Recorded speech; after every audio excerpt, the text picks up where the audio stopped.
Uma doença que assombra o país desde a década de 1990 voltou a chamar a atenção agora em 2024. A escalada de casos de dengue já nos primeiros meses do ano preocupa a população e os gestores da área de saúde. Entre os receios, a possibilidade de aumento de casos graves com a circulação simultânea confirmada de 3 tipos do vírus.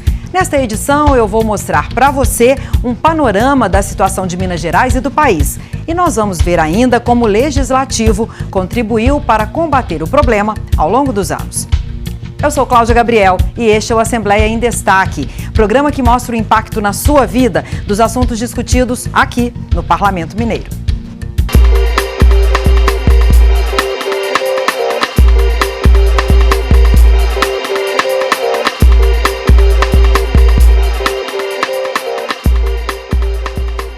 A Organização Mundial de Saúde alerta: cerca de 500 milhões de pessoas nas Américas correm o risco de contrair dengue. Nessa região, o número de casos aumentou nas últimas 4 décadas.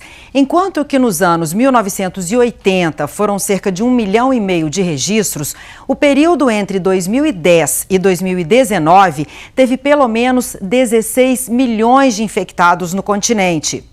Nas últimas 2 décadas, o número de casos de dengue aumentou mais de 8 vezes, passando de cerca de 505 mil em 2000 para mais de 5,2 milhões em 2019, sendo esse o ano com o maior número de casos relatados globalmente.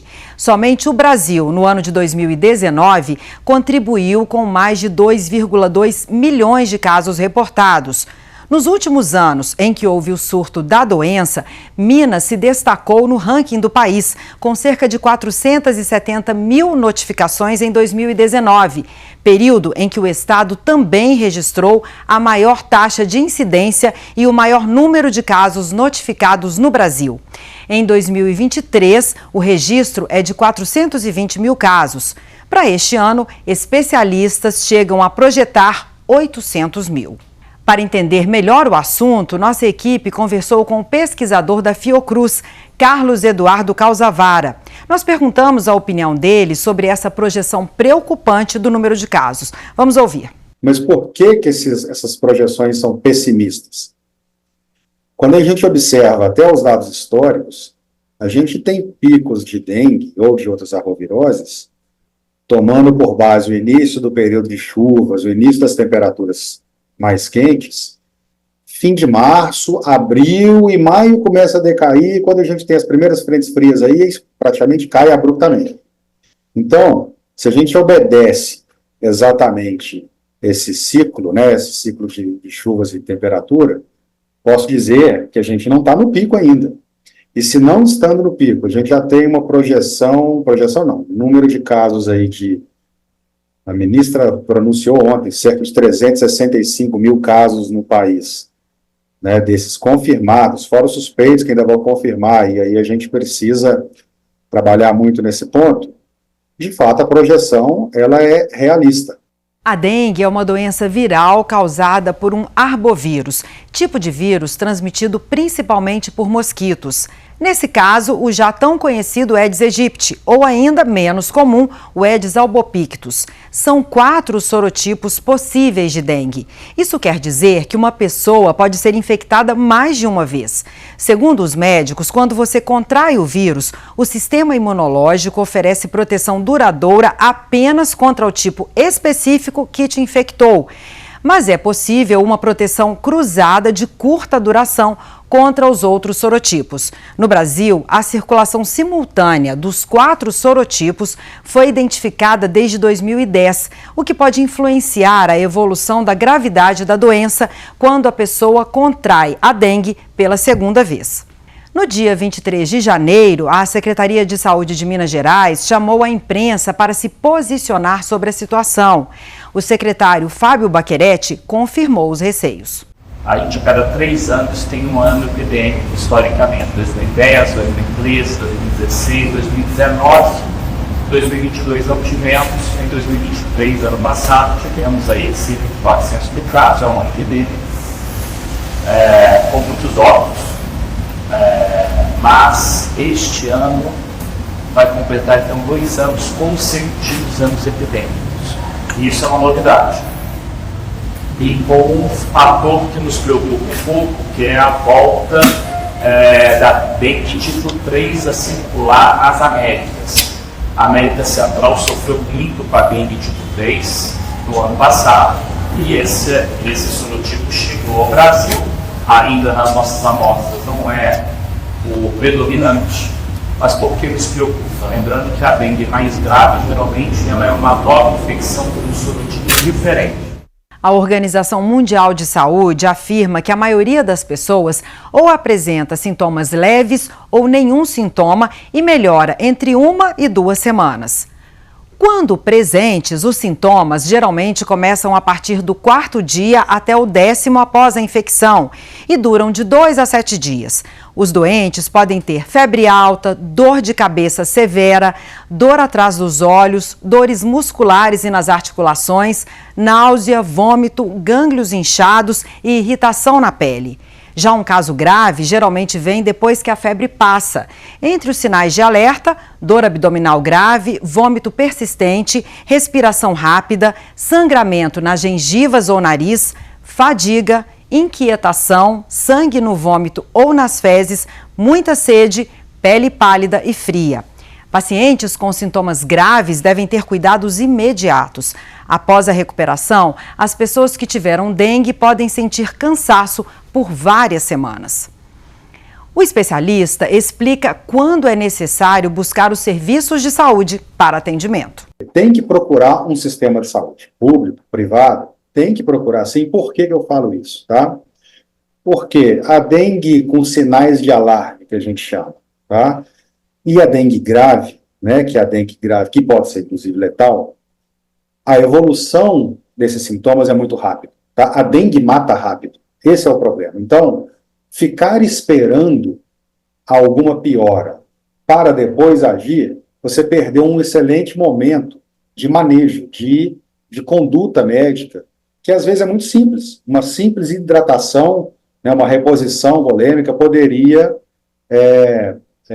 tirar a pessoa do risco ou ajudar muito a pessoa a restabelecer a sua normalidade. Então, o problema é esperar, de fato. Se você pegar a doença, é importante descansar, beber muito líquido, usar medicamento para dor, mas evitar remédio como ibuprofeno e aspirina. Como eu já expliquei nesta edição do Assembleia em Destaque, o contágio da doença ocorre por meio da picada de mosquito. O vírus é transmitido quando fêmeas infectadas picam as pessoas. Mas como funciona esse mecanismo de contaminação? Depois que o mosquito se alimenta do sangue de uma pessoa infectada, o vírus se replica no intestino do inseto antes de chegar às glândulas salivares. O tempo que leva desde a ingestão do vírus até a transmissão real para um novo hospedeiro é o período de incubação. Essa incubação leva entre 8 a 12 dias, quando a temperatura ambiente está entre 25 e 28 graus Celsius. O mosquito pode transmitir o vírus pelo resto da vida.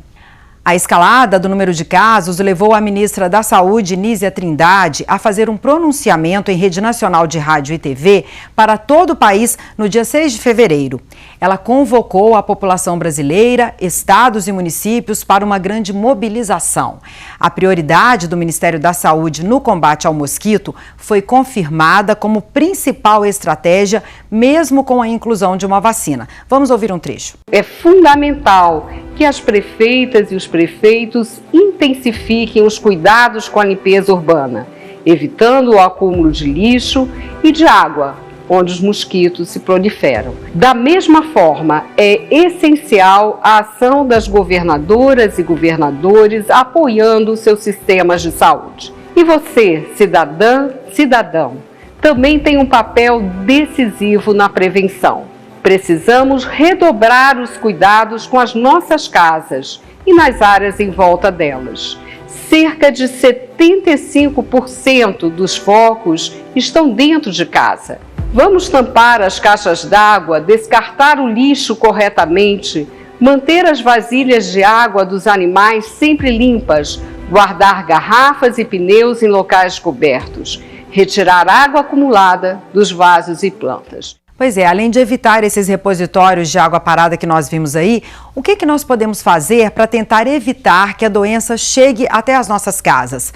A ciência afirma que o Aedes aegypti tem hábitos diurnos. Isso significa que os mosquitos picam principalmente à luz do dia. A sugestão de especialistas é o uso de roupas que cubram o máximo possível do corpo, a utilização de redes mosquiteiras pulverizadas com repelentes. Também é recomendável usar repelente na pele, além de instalar telas nas janelas das casas. A Fiocruz Minas Gerais também defende um controle maior de todos nós em relação ao mosquito. Dengue a gente pega em casa. A maior parte dos casos nós estamos pegando em casa, naquele ambiente de trabalho, ou seja, é onde a gente está, é onde a gente fica, e não a gente está passando por, tá? Então, quando não só a ministra da Saúde, como outros gestores públicos, quanto nós mesmos aqui conversando, fala, gente, a receita todo mundo conhece, né? Água acumulada, sabe já onde, sabe já como, sabe já o que tem que fazer. A questão, de novo, é a negligência. Mesmo sabendo, a gente está fazendo? Será que, por exemplo, não precisamos intensificar essa campanha um pouco antes dessas chuvas, ou antes de estourar os números de casos?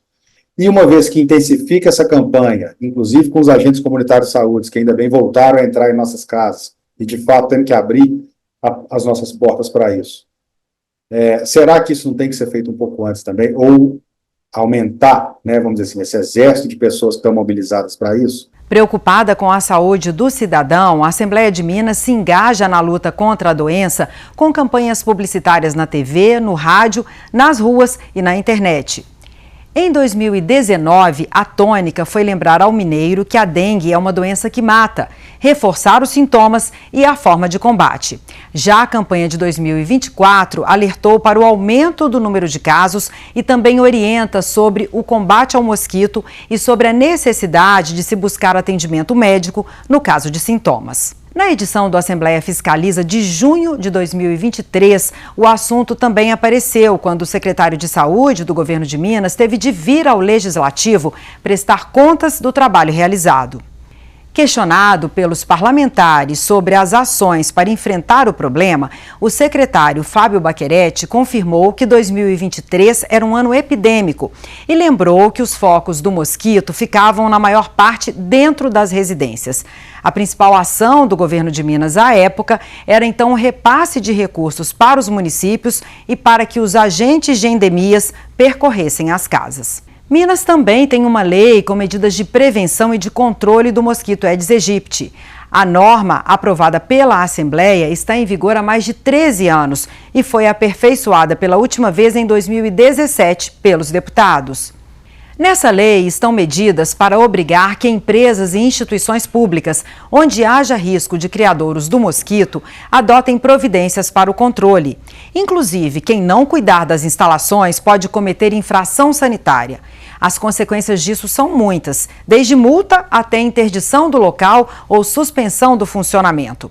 Além disso, onde existirem mais de 50 trabalhadores ou onde a área for igual ou superior a 500 metros quadrados, é obrigatória a criação de uma comissão permanente de combate composta por pelo menos 3 empregados. Na mudança mais recente feita pela Assembleia nessa lei, foram incluídas orientações para que o governo de Minas estabeleça parcerias com os municípios.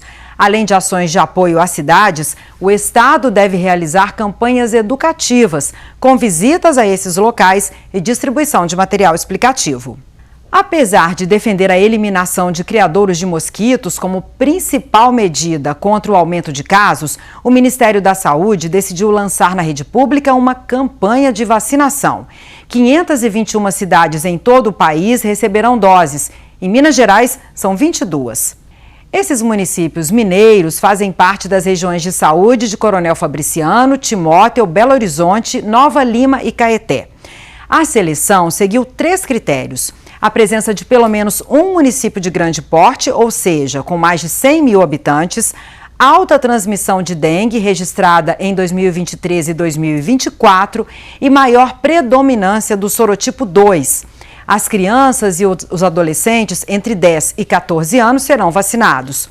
O esquema vacinal será composto por 2 doses com intervalo de 3 meses. A definição de um público-alvo e de regiões prioritárias para a imunização foi necessária em razão da capacidade limitada de fornecimento de doses pelo laboratório fabricante da vacina.